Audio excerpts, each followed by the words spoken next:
I was asked in one of my videos recently, what is dry brushing? So I'm going to take this time now in this video to talk about dry brushing, what it is and how you would use it. Now, it's been best described to me as taking a brush, putting your really expensive paint on your brush, taking a bit of kitchen roll, wiping 95% of that paint off and putting it in the bin, and just using that 5% that's left on the brush to do the magic. So let's have a look at the process.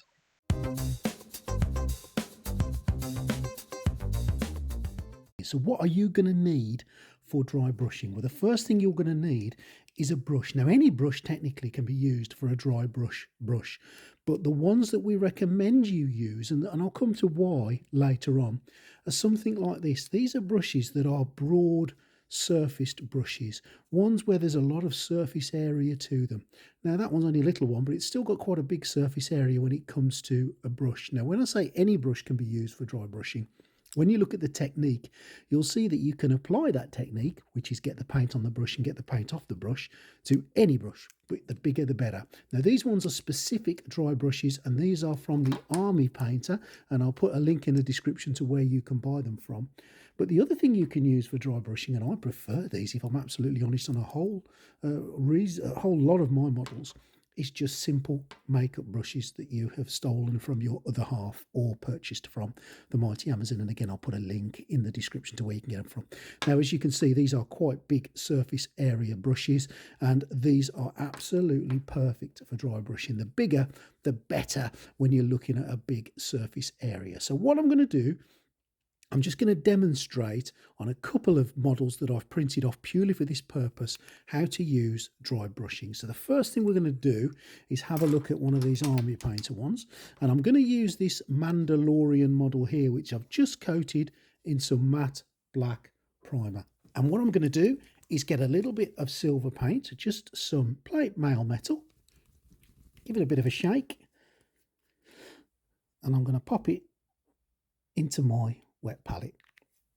Now I'm going to use the Army Painter brush first on this. So as you can see, it's this nice big thick brush that we've got here. Now the other debate is whether you have a dry brush or whether you have a slightly damp brush to do it. Now I prefer a dry brush. You may see other videos where they say dampen it. By all means try both methods. I prefer it to be dry and let the paint be the wet on the brush. So then you take your brush, you dab it into the paint, you get a good chunk of paint all over it.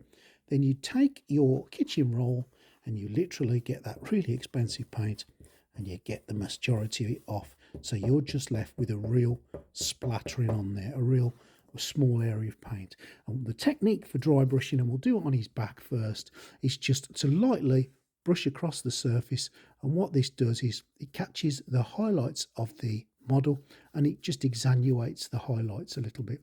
Now, again, this is quite a big surfaced area brush, and I'm not putting any pressure on. I'm not doing anything special here. I'm literally just pushing it across the top of it just to add a little bit of reflection and just to highlight some of the higher points of the model, if you will. And you can see by just doing that and with the random strokes, you get a kind of reflective surface on the cape there, and that's all it is really. I'm not overdoing it. I'm just putting it on until I feel I've got enough on there. Now, the times you can use this as well, which works really well, is if you take a leather look, so use some leather brown as a base coat, and then take some skeleton bone as a lighter colour and put it over the boots of a model or the leather. You can make some leather effects, and I'll show you a demonstration, or I'll show you what that looks like a little bit later on. So there you go. That's just a quick, simple technique using that relatively large surfaced area brush on there, a tiny bit of silver, and you can see now just by doing that, all I've done is given it a little coat of silver. So you can see the difference. It just takes the edge off it, if you will. Now, just on the front, there might be a little bit left on the brush. Let's have a look. It's amazing how far this paint actually goes, really, and it a little bit goes a long way. And I'm just going to do that little section there just so you can see. Now, there you go. So now you can see that the highlights of that utility belt there have been exaggerated. You can see them really well, and that will just add to the look of it and make it look more refined.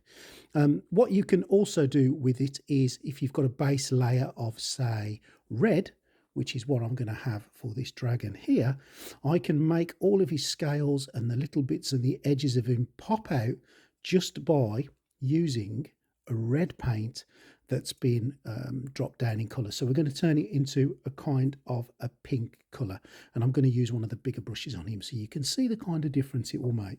So for this, I'm just going to use a little bit of Dragonfire red and a little bit of Lawful white, mix them together to get like a very light red. Now, when you're doing something like you're dry brushing, for example, a dragon, let's just use this dragon because that's what we're going to be doing. You don't need to use pink, you could use yellow, you could use green, you could use any colour you like. You could go over it again and again until you get the right sort of shade that you want. And there we go. So I've got some pink there. Now I'm going to take this brush, which is quite a big bristled brush, as you can see. I'm going to get some of that pink paint on there. There we go. I'm going to use this to get the majority of that paint off it. Then all I'm going to do is lightly dry brush across the surface of this dragon. And what you will see is it kind of like, and I've used this statement before really, it kind of brings it to life. You can see that the higher points of it start to stick out, the lower points start to sit into the background, and it just adds a little bit of definition, if you will, to the piece. And I've not done a lot of work on this. As you can see, it's not exactly technical, it's not rocket science. I'm literally just covering it all across the model, and that by default will just bring it forward a notch and allow you to see some of the more defined areas in his face and on the scales that you can see there now. And there we go. And that's a dry brushing technique, and that's pretty much how you do it. So I'll show you a few examples now of what I've used this dry brushing technique to create in my video. So we'll have a quick look at that now. So this first one is the weapon from the Colossus bust from Wicked, and I've painted it in matte black, and I'm just using a silver paint on one of those really large makeup brushes to dry brush across the effect of metal on the surface. And I think dry brushing comes into its own on metallic pieces like guns and armour, when you can really give it a metallic edge look to it, and I think it's an absolutely wonderful way of aging up and making the gun look used.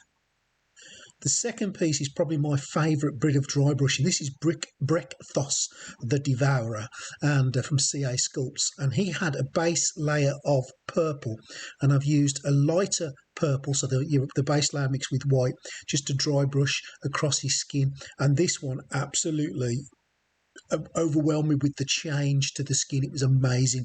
It brought it to life, and as I'm sure you can see and agree here, it's made such a fantastic difference to the skin. I absolutely love this one. My favourite dry brushing of all time, this one.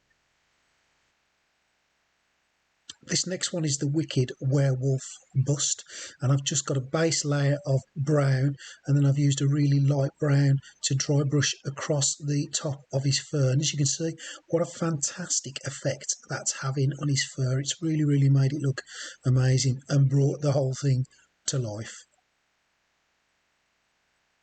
And finally, from the same bust, just the base, a layer of black, and then a dry brush of just grey to highlight it. Now, one of the other things you can use these big brushes for, more so these kind than your makeup brushes, is to do some stippling. So what I'm going to do with this model here is I'm just going to get some red. I'm just going to literally dab my dry brush into it. And I'm going to just take the model and I'm going to just stipple it in. Now, if you haven't got an airbrush, it's a great way of covering a large surface area really quickly and really easily in one go. And what you can also do while you're stippling is you can bring the colour tone down, you can mix it down a little bit. Let's say in this case we want to bring that red down just a little bit to a more of a pink colour. We can add some pink into the mix and then just start to change the shade down to pink and then blend it in. And this stippling effect is really good to getting big surface areas, especially if you're doing faces and flesh. It doesn't leave line marks in if you stipple it. And that's another reason these brushes are really good. It's not quite dry brushing, but it's using a dry brush or a specific dry brush to get large areas of your model covered really quickly. And there we go. And as you can see, the red and the pink have all started to blur in nicely, and you can just keep going over it until you get the effect that you want. And what I've done here on Sue Storm, the Invisible Woman, I've just put some of the skin colour tone on, and I've used one of these nice big dry brushes to stipple the skin and get rid of any of those nasty line marks. So really good for doing skin.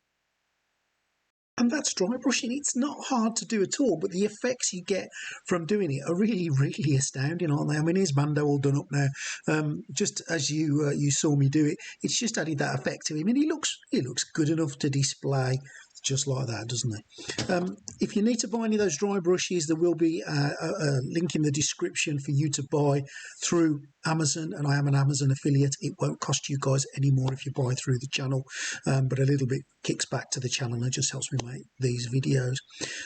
If you like what you see today, please subscribe to the channel. I'd love to hear your thoughts on dry brushing, and I'd love to hear your thoughts on the video. Please leave some words in the description. The more words you leave and the more likes you give, it helps the algorithm of YouTube, and that will push the video through, and that helps as well, and I really appreciate that. Don't forget to subscribe to Greedy 3D and tune in next time, and we'll see what we're doing then. It's all a bit unknown. See you soon. Thanks for watching.